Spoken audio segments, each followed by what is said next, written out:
万卷书不如行万里路，道听途说不如听我说说。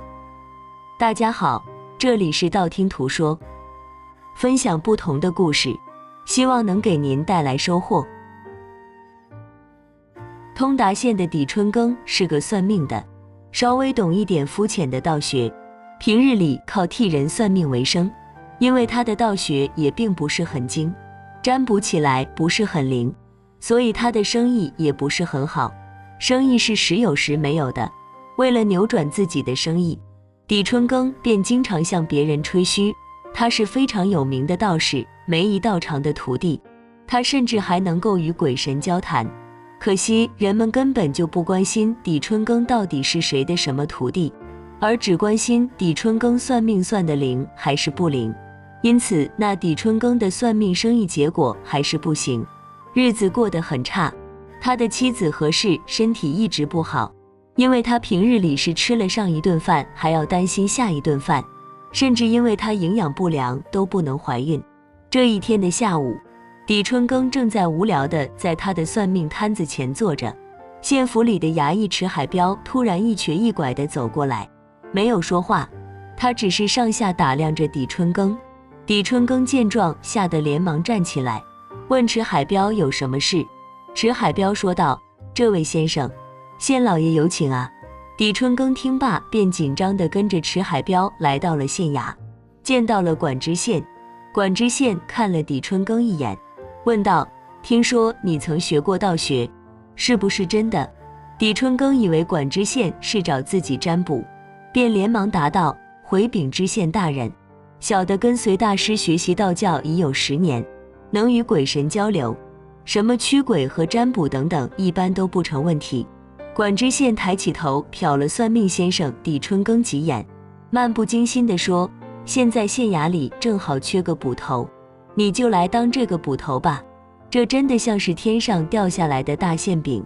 底春耕简直是有点不太相信自己的耳朵，于是他便有点激动地说道：当然，小的愿意。而那管知县却皱着眉头，打断了底春耕的话，说道：不过你也先别高兴得太早，当你成为一名捕头，你就得要为本县出力呀。明天一早你就来上任吧。上任之后的第一件事，就是先破了那个冯有明的案子。说完之后，管知县便摆了摆手，示意底春耕出去。于是还未回过味来的底春耕被迟海彪又一瘸一拐地带出县衙了。底春耕站在县衙门口，忍不住使劲捏自己的大腿，嘴巴咧了一下，确实是很疼啊。于是他便相信自己确实没有做梦，但不知怎么就成了捕头。底春耕便不再是街上那个可怜的算命先生，而是一个每个人见了都恭敬地打招呼的底捕头了。底春耕便赶紧兴高采烈地回到家里，告诉妻子何氏，说自己已经成了县府里的一名捕头。而他的妻子何氏听了，却轻蔑地哼了一声，笑他是在做白日梦。难道说通达县就没人了？县老爷非得要你当捕头，会不会是什么鬼犯法了，让你抓鬼去呀？底春耕一听这话，于是便也不再激动，而是慢慢平静下来。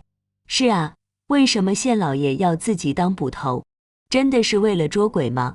就这样，底春耕想了又想，怎么也想不通为什么管知县突然任命自己为捕头，所以他一夜没睡好。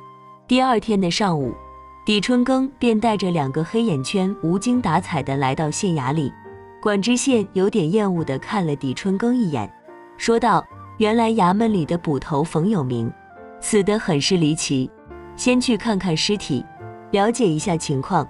如果你解决了冯有明的案子，你就可以得到奖励，继续做捕头，破不了就等板子吧。底春耕一听，目瞪口呆，管知县这是什么神操作？破不了案，就从街上拉个人来帮你？这衙门里没人能破的案子，我怎么破？底春耕看着管知县，心里非常生气，同时还有点惊恐。本想着拒绝几句，但是那管知县此时却已经甩袖子走了，底春耕连说话的机会都没有。接下来池海彪便指引着已经换好官服正式上任的狄春耕，去看上一任捕头冯有明的遗体。路上，狄春耕哭丧着脸问池海彪：通达县那么多人，你们为什么选我当这个捕头呢？池海彪叹了口气说道：你是通达县唯一一个懂道教的人，当然要选你了，懂得道术就得当捕手。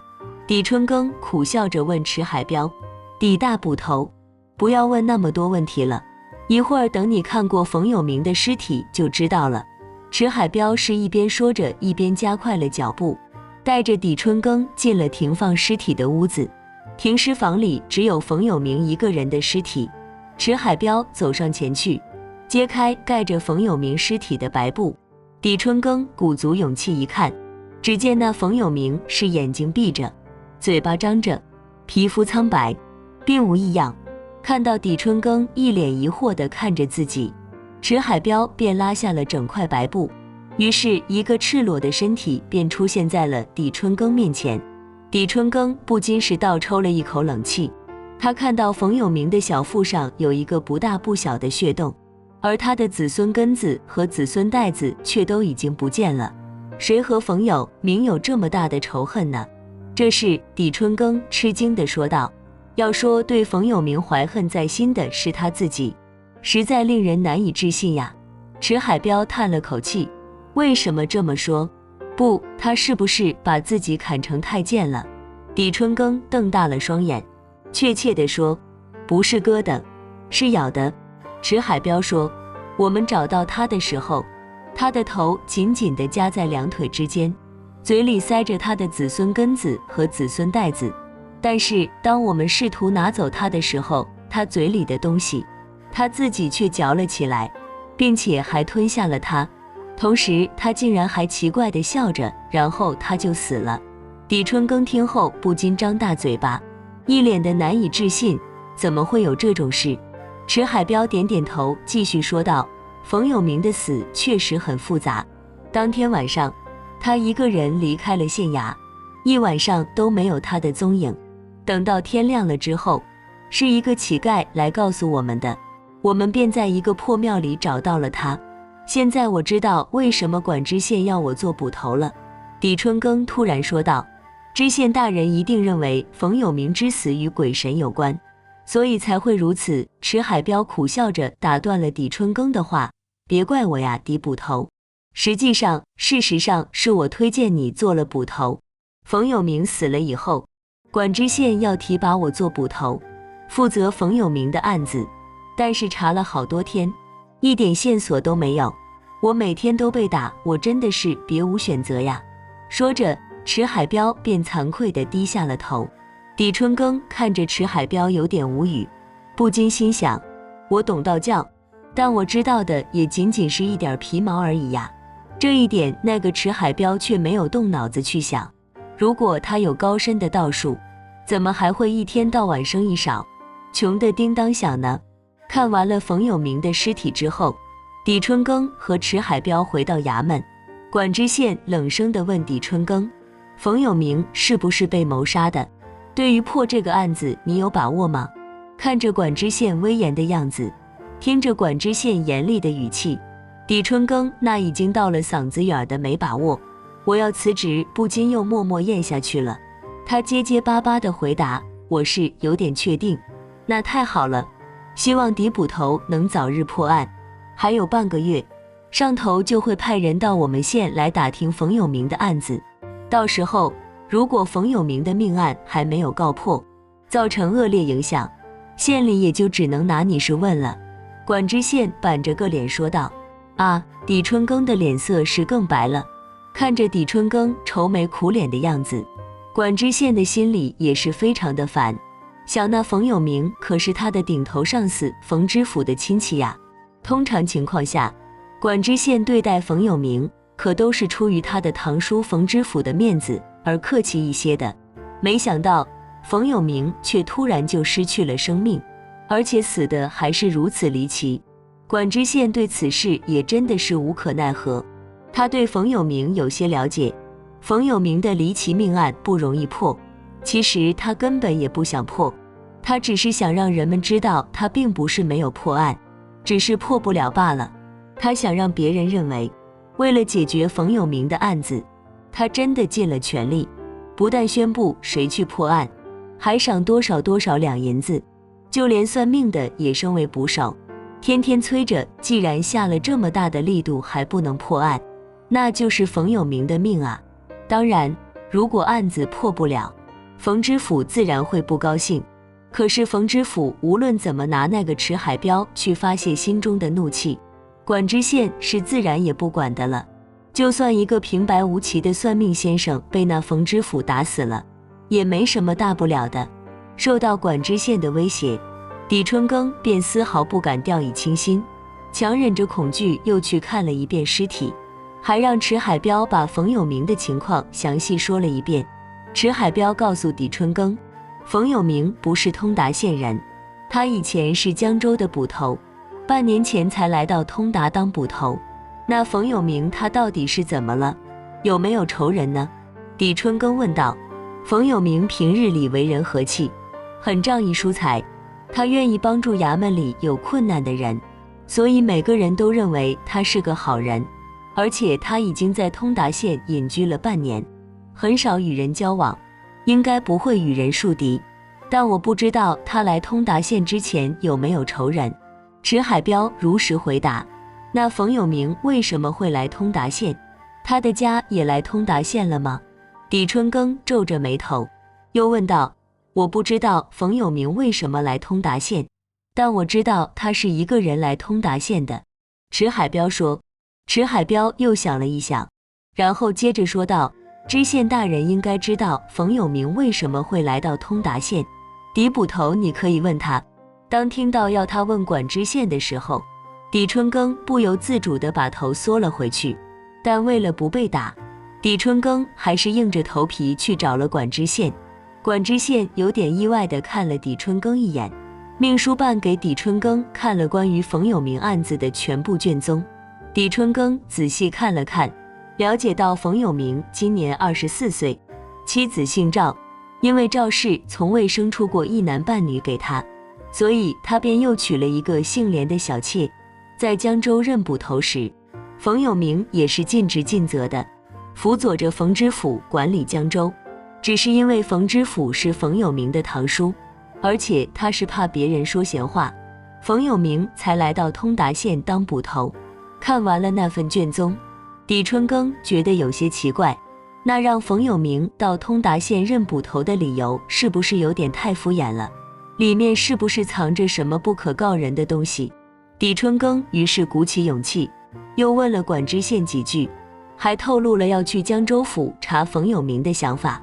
管知县板着脸说道，这个县里对冯有明在江州的工作不是很清楚，不过如果想去江州府打听的话，也不是不可以，你只要自己去就行了。狄春耕一听，立刻打消了这个念头，他哪有钱去江州？给你3天时间，如果3天后你还是毫无头绪，我就再把你打到前10。管知县面无表情地说道。狄春耕便立刻感到屁股隐隐作痛，他苦着脸试图求饶，请求管知县再给他几天时间，但那管知县已经甩开袖子又离开了。时光飞逝，3天过去了。就在这3天的时间里，狄春耕是私下里找人打听冯有明的情况，而且从未休息过。然而冯有明到通达县才半年，他在平日里还不太善于交际，大多数人根本就不认识他。了解他的人和迟海标说的差不多，都说冯有明心地善良，用钱大方，他是个好人。3天盘问，未问出有效信息，狄春耕被管知县勒令打10大板，完了之后还威胁狄春耕，再给狄春耕5天时间。5天过去后，案子若是还没有任何进展，他还是要继续被打10大板子的。狄春耕挨了板子，虽然打板子的长官对他手下留情了，但他的屁股还是疼得厉害，只好一瘸一拐地回家。回家的路上，狄春耕大怒，辛辛苦苦干了3天，没得到什么好处，却挨了10板子。回到家中，他还得受他老婆的数落，3天没去摆摊，1分钱没赚到。他们夫妻2人眼看就没有吃的了。李春耕一边生气地嘟囔着，一边走着，突然有什么东西刮了他的脚一下，李春耕气得要把那东西踢开，一看原来是一大锭银子。李春耕拿起银子掂了掂，沉甸甸的，大约有12两。李春耕把钱塞进怀里，心花怒放，连屁股都不觉得疼了。李春耕正要高高兴兴地离开，突然看到一个老人神情焦虑，四处张望，看样子他一步也走不动了。李春耕心里便想，这老头一定是银子的主人。果然，那个老人看到了李春耕，犹豫了一会儿，试探性地问道：小兄弟，你看没看到这里有掉了的10两银子啊？李春耕犹豫了一会儿，还是掏出银子并问道：我刚刚在这里拾到了银子，不知道是不是您的呢？老伯，那个老人顿时眼睛一亮，接过银子看了看底下，他很高兴，对的，这是我的银子，你看下面有一个字楚，我姓楚。李春耕看了下银子，果然上面有一个小楚字，楚老伯的钱找回来了。他是非常的感谢李春耕，一定要请李春耕回家随便吃顿饭。李春耕有点不好意思，连忙推辞。楚老伯很热情，说他家就在附近，说着便拉着李春耕走了。李春耕心想，与其回自己的家也就只有野菜粥喝，不如就去那楚老伯家好好吃一顿吧。如果可以的话，再厚着脸皮拿一些回去给老婆，让她也吃点像样的。于是他便有点不情愿地跟着楚老伯去了他家。还没进门，楚老伯就高兴地喊道：我说道长，道长啊，我找到钱了，你算得真准。只见一个白发长眉的老道士走出来，笑着说：贫道说你不会丢钱，你还不信？楚老伯便信服地点了点头，道长真是有本事，走之前一定要多喝几杯。老道长笑着答应了一声，突然看到李春耕，微微蹙眉，问楚老伯：这位小兄弟应该就是捡到你钱的人吧？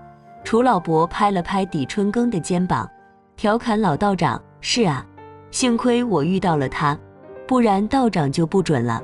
老道长若有所思地点了点头，看了李春耕很久，然后让李春耕伸出手仔细摸摸。接下来他便说道：你很幸运捡到了钱，否则你会遭受几次皮肉的痛苦，最后也得死了。李春耕听了老道长的话，既不高兴也不服气，这老道士怎么说话这么难听？就算不还钱，我也不至于死吧？看到李春耕脸色不太好看，一旁的楚老伯赶紧过来圆场，这是大名鼎鼎的梅姨道长，他很会算命呢。李春耕一听，原来是自己的师傅啊，顿时倒吸了一口气，有些惭愧地向师傅梅姨道长道起了歉。梅姨道长哈哈大笑，说道：说有多灵贫道也不敢当啊，只是贫道看到小兄弟的额头被死神缠上了，但是因为你不贪钱，死气已经淡了很多，已经消散了，所以才会这么说。李春耕不由得摸着额头，后怕不已。这时楚老伯的老婆出来说酒菜准备好了，让他们3个进屋边吃边聊。楚家家境不错，食物非常丰富，他们3个边吃边喝边聊，很投机。聊着聊着，李春耕就忍不住提起冯有明的案子，说5天后又要挨打，真是倒霉。梅姨道长哈哈大笑说道：李小兄弟不必担心，过一会儿后我会给你占卜占卜，然后再给你一些建议，破案的事便指日可待。李春耕一听，喜出望外，扑通一声跪了下去，称梅姨道长为自己的大救星事业。饭后，梅姨道长准备了一些东西，让李春耕和他说说生日，给李春耕布了一个占卜，并告诉李春耕，你去江州七云巷的杜家应该可以破案。李春耕听了很发愁，说道：我穷得连饭都快吃不上，管知县又不肯给我路费，所以我去不了那江州府啊。要不我把这个消息告诉管知县，让他派个出得起钱的人去查一查。楚老伯一听，不禁笑了起来。管知县真是抠门，一个偌大的衙门连路费都不会出。梅姨道长摇了摇头，说道：管知县其实并不小气，他也一定知道一些关于冯有明的情况，只是他根本就是不想破案，而只是想找个人背黑锅，不然不会就这么唐突让狄小兄弟当捕头的。所以狄小兄弟让他派别人去江州府，他当然是不会同意。狄春耕听了，气得咬牙切齿说道：我跟他没什么仇，他竟然这样算计我，真的太残忍了。梅姨道长安慰狄春耕说：不要担心，狄小兄弟，你只要去江州破案，管知县就是想算计你，他也算计不了你。可是我没钱去江州啊。狄春耕苦着脸道。这时楚老伯笑道：狄小兄弟，老伯我可以借你钱啊。说着便拿出了10两银子，放在了狄春耕手里。狄春耕看着手里的银子，感动得红了眼眶，他结结巴巴地说：但是我还不起。梅姨道长笑着说道：狄小兄弟，只要你破案，官府便会给你奖励的，到时候你就有钱还账了。只是你要记住贫道的叮嘱，千万不要贪恋权力，你这辈子没有什么官运，财运也不厚，如果你坚持贪恋权力的话，你将会用其他东西来交换的，比如寿命和孩子。狄春耕再次感谢了梅姨道长的建议，他双手接过楚老伯的钱，又向楚老伯要纸和笔，说要立一张欠条。楚老伯豪爽的一笑，这不是有现成的欠条，道长在场便是见证啊。梅姨道长也对楚老伯心存感激。眼看天色已渐渐的晚了，狄春耕便和梅姨道长、楚老伯告辞，准备回家。楚老伯把老伴准备好的东西拿出来，装了2大口袋，让儿子赶牛车送狄春耕回去。狄春耕连忙推辞不要，楚老伯则不高兴地说：就这么点小事，还值得推过来推过去的吗？狄春耕摸了摸自己的头，不好意思地笑了。到家后，他的妻子何氏快要生气了，但是当他看到狄春耕提着2大袋东西进了门，便立刻化怒为喜，急忙走过来帮忙搬东西。楚老伯很大方，他给了狄春耕2袋米粉，够夫妻俩吃上2个月的了。何氏便高兴了，急忙问狄春耕的米粉是怎么来的。狄春耕便把捡银子的事都对他说了。何氏高兴得合不拢嘴，夸狄春耕运气好。第二天一早，狄春耕告诉妻子何氏，衙门要派他出城，要过几天才能回来。何氏很不情愿，叮嘱狄春耕出门要小心。狄春耕答应一声，大步走向车马行。江州有点远，他打算雇辆马车代步。雇好了一辆马车，狄春耕便出发了。3天后，终于到了江州府。来到江州，狄春耕连饭都顾不上吃，让马车直奔气云巷的杜家而去。杜家房子的门上挂着2个绿灯笼，门是关着的。狄春耕在门口喊了半天，却也没人理他。这时，一个老婆婆见狄春耕什么都不懂，就只顾着敲门，便好心告诉狄春耕，说那杜家是做 JI 女生意的，这个时间人家不做生意，就不给他开门了，天黑了再来吧。狄春耕惊讶地看着那个老婆婆，这里是做卖印的生意吗？那个老婆婆撇着嘴说道，难道你真的就没看见门口挂着绿灯？狄春耕看了看，便不好意思地笑笑，心想只好晚上再来了。天黑后，狄春耕坐着马车来到杜家，这个时候就没必要在杜家门口喊了，大门已经是半开半闭，门口的2盏绿灯笼亮着。进了门，来到正厅，一个又矮又瘦的中年妇女迎了上来，请狄春耕坐在里面，并给狄春耕端来了茶。那个中年妇女见狄春耕衣衫褴褛，一杯茶还没喝完，便朝狄春耕伸出手来，板着脸说1、3、4号的房间都有客人，2房没有客人，先给10个铜钱，最多半小时，时间到了再加钱。李春耕放下茶杯，从口袋里掏出腰牌，冷着脸说，我不是来这里睡花柳的，我是来调查一个案子的。中年妇女一愣，伸着脖子仔细看了看腰牌，她立刻变了脸色，淡淡的笑了笑，大人，我们在这里是正当做生意，没有做违法的事，你怎么找到我这里的？李春耕板起脸说道，你知道冯有明吗？那中年妇女显然惊呆了，有些惊慌失措地道，没有，我不知道。这时里屋突然传来一声怪笑，接着一个阴沉的女声说道，他在撒谎，他认识冯有明。李春耕立刻看了看那个中年妇女，中年妇女吓得脸色大变，扑通一声坐在地上，嚎啕大哭，天啊，你怎么出来的？那个金道士是个骗子，他说他已经控制住你了，那个杂毛老东西不怎么样，根本管不住我的。怪异的女生冷笑道。李春耕很疑惑，于是便赶紧问那个中年妇女，那是谁在说话？中年妇女没有回答李春耕，她只是瘫在地上，慌乱地磕头，反复说，别怪我，是你自己的脾气太大了呀，别怪我。就在这个时候，2男3女匆匆从里屋走出来，就见那俩男子一边往身上穿着衣服，一边不满地要求中年妇女还钱。拿到钱后，他们便慌慌张张地走了，还说他们都快被鬼吓死了，再也不会来了。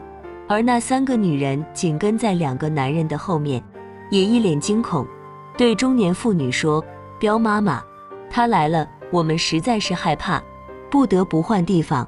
说完，他们也匆匆离开了。彪妈妈眼看着几个人不哭不闹地走了，在里屋磕头道，去，害你的是冯有明捕头，去找他去呀。是吗？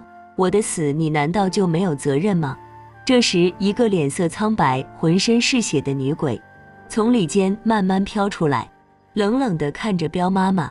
彪妈妈吓得是浑身发抖，一下子就晕倒了。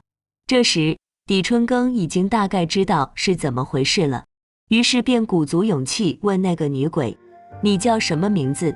是你杀了冯有明吗？你为什么要杀他？那个女鬼转过身，凄然一笑，看着李春耕，我叫什么？呵呵，进入这种地方的女人不配有名字，是我杀了冯有明，至于我为什么要杀他，彪妈妈心里有数，问他。说完，女鬼便隐身不见了。看着昏迷不醒的彪妈妈，李春耕于是便有了主意，他找了一床被子，把彪妈妈包好，扛在肩上，放在雇来的马车上，连夜离开了江州。出城没多久，彪妈妈醒了，看见自己在马车里，急忙问李春耕在干什么。李春耕便想吓吓他，冷着脸说道，那个女鬼告你了，这是要拿你去砍头，明天中午你的头便会掉在地上。彪妈妈一听是吓得直哆嗦，辩解道，她是自杀的，她为什么要砍我的头？你难道没有害她吗？李春耕淡淡地道，不是我，是冯捕头派他来这里赚钱的，他便自己自杀了。彪妈妈急忙说道，那你就跟我说说吧，如果真的与你无关，我就放你走。李春耕冷冷地说道。彪妈妈连忙说，好吧好吧，民妇会把事情原委全都告诉大人的。原来这个姓涂的女鬼是江州府一个姓涂的小摊贩的女儿涂女。一次偶然的机会，冯有明被涂女的美貌深深地吸引，并强迫她回家做妾，而那涂女则是一个性格刚强的女子，不肯向冯有明屈服，所以便拼命地挣扎，一脚便踢中了冯有明的命根子。那冯有明是疼得差一点就晕倒了，于是便恼羞成怒地把涂女拖到杜家妓院，让涂女当 JI 女给他赚钱，看她还是不是贞洁刚烈的女人。而那杜家彪妈妈手下的 JI 女们的这类生意，在平日里全部都是依仗着冯有明罩着呢，所以她对于冯有明的话也不能不听。甚至当作圣旨一样。当天晚上，彪妈妈便把徒女安排在了3号房，并且还告诉那些个熟客，说那第3号房的 JI 女是刚到这里的，还是个雏呢。那些熟客一听，便蜂拥而至，说要做第3号房 JI 女的生意。彪妈妈当然是经验丰富，她怕徒女反抗，便给徒女暗暗地下了药，让那徒女接待客人一整晚。第2天的一大早，徒女醒来，一气之下便抹脖子自尽了。我本来也是一个正经家庭的女儿，要不是先前杜家犯了罪，男人们都充军走了，我无法活下去，怎么会做这种 JI 女的生意？彪妈妈哭着说，我从来不强迫那些女人接待客人，晚上都是她们自愿来我家做生意，我只收一些钱而已。可是那个徒女是被冯有明逼的，那你为什么要帮她？狄春耕生气道，那冯大人是府里的捕头，而冯知府又是他的近亲堂叔叔，我一个老婆子怎么敢不听他的？彪妈妈小声地说道。狄春耕听完之后，只是冷笑着。3天后回到通达县，狄春耕便大声地喊着冯有明的案子已经解决了，并带着彪妈妈来到了县衙。附近的百姓听到了狄春耕的大喊大叫声，都好奇地来到衙门里看热闹。管知县考虑了一下，便下令公开审理此案。在审讯的大堂上，彪妈妈把徒女的故事重复讲了一遍，并且她还告诉管知县，那个徒女自杀后，鬼魂曾经出现在他们杜家的房子里，又去找了冯有明。冯有明给吓坏了，便找了一个姓金的道士去收徒女的魂。那个金道士说，徒女的怨念太重，他无法接受，所以只能把徒女控制在江州的某个地方，让冯有明走出江州，去别的地方躲起来，等徒女的怨气消散后再回来。金道士还告诉冯有明说，他去了外地以后，一定要多积累一些美德，与人搞好关系，这样如果那个徒女找到他，就很难要他的命了。谁知道那个金道士的道术并不十分好，没有控制住那个徒女，徒女的鬼魂还是找到了冯有明，并且报了他的仇。难怪通达县的人都说冯有明是个好人，原来他是怕那个徒女的鬼魂找到他，杀了他，他只是在故意做一个好人罢了。狄春耕心里想，案件真相大白，冯有明的滔天罪行昭然若揭。管知县有些气恼地看着狄春耕，突然感觉到自己有些下不来台。他做梦也没想到，狄春耕这样一个穷算命先生，居然解决了冯有明的案子。当狄春耕大叫着说把案子告破了进衙门的时候，管知县本来是盘算着要当着众人的面把狄春耕好好打一顿，以示他是如何认真督促狄春耕办案的。忍了又忍，管知县为了压抑住心中的怒火，便含笑而判，认为彪妈妈没有过错，送回江州，因破案有功，奖励狄春耕200两银子，并允许狄春耕继续担任捕头。狄春耕一听便慌忙跪在了地上，说自己没有资格再继续担任捕头一职，恳求管知县收回他的命令。而管知县却假惺惺地劝说了狄春耕几句话，可是狄春耕还是辞去了捕头的职务。其实管知县本来就不想让狄春耕再继续干了，因为他怕让狄春耕继续当捕头的话，会让别人看了他的笑话的。接下来那狄春耕便欢天喜地来到楚老伯家还钱，正好梅姨道长也正好在，狄春耕便想请他们2个人一起喝酒庆祝庆祝。楚老伯和梅姨道长都欣然同意了。席间，狄春耕恭敬地向梅姨道长敬酒，感叹梅姨道长说得真准。梅姨道长便告诉狄春耕，其实占卜不仅要看一个人先天的命理，还要看一个人后天的运势。比如楚老伯丢了银子，楚老伯这辈子不该亏的，但怎么拿回来，又要如何花，则由楚老伯的福德决定。楚老伯是个心地善良、出手大方的人，所以他的钱回来的时候没有任何波澜。而且不仅没花什么钱，还得到了一个忘年份的小朋友。至于抵春耕，如果他捡了银子变得贪得无厌，不肯把银子还给楚老伯，那他就遇不到一个梅一道长了，得不到指点，最终也会死。抵春耕听了，不禁是如梦初醒啊，顿时就明白了为什么自己的占卜不太灵验。他在占卜中只关注了人的命运，而没有结合人的后天运势，所以他给别人占卜的就会有时灵有时不灵。从此抵春耕便和楚老伯成了忘年之交。他经常去楚老伯家，如果遇到梅姨道长，还会向他请教，结果他算的是越来越准了，生意便越来越好，再也不愁吃不愁喝了。而他妻子何氏的身体也一天比一天好，1年后怀上了孩子。然而那个管知县却完了。冯有明的事让冯知府很是不高兴，冯知府于是便找了个管知县的茬儿，最后管知县被免职，回家种红薯去了。至于那个彪妈妈，回到江州后仍在做着妓女的生意。一天，彪妈妈和一个客户发生了纠纷，这个客户割破了她的大腿，她成了一个瘸子，没几年她就病死了。好了，今天的故事就到这里了。看完这个故事后，不知道您有什么感想？欢迎在下方留言，不要忘了点赞和订阅，希望能给您带来收获。感谢您的观看，我们下期节目再见。